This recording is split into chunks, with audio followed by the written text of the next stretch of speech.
Fun show. दोस्तों, अल्लामा इकबाल ने जिस देश पाकिस्तान का ख्वाब देखा था वो एक मिसाली देश का ख्वाब था, यानी एक खुशहाल और आज़ाद इस्लामी रियासत थी। लेकिन आज इस देश की हकीकत कुछ और है।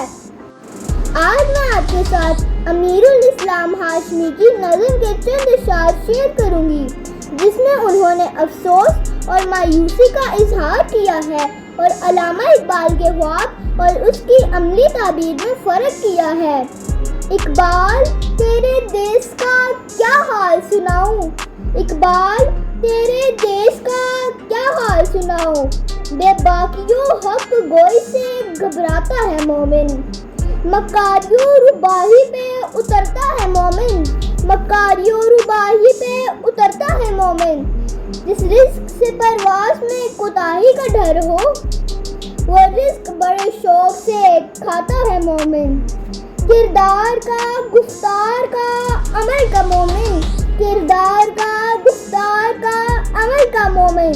कायल नहीं ऐसे किसी जंजाल का मोमिन, सरहद का है मोमिन कोई पंजाब का मोमिन, सरहद का है मोमिन कोई पंजाब का मोमिन। ढूंढने से भी मिलता नहीं कुरान का मोमिन।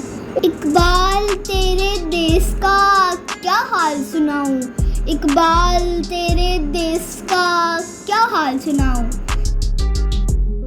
वीडियो अच्छी लगी हो तो लाइक करें, शेयर करें, सब्सक्राइब करें और हाँ, बेल आइकन को प्रेस करना मत भूलिएगा और कमेंट सेक्शन में ज़रूर बताएं कि आप क्या देखना चाहते हैं। अल्लाह हाफ़िज़ और अस्सलामु अलैकुम।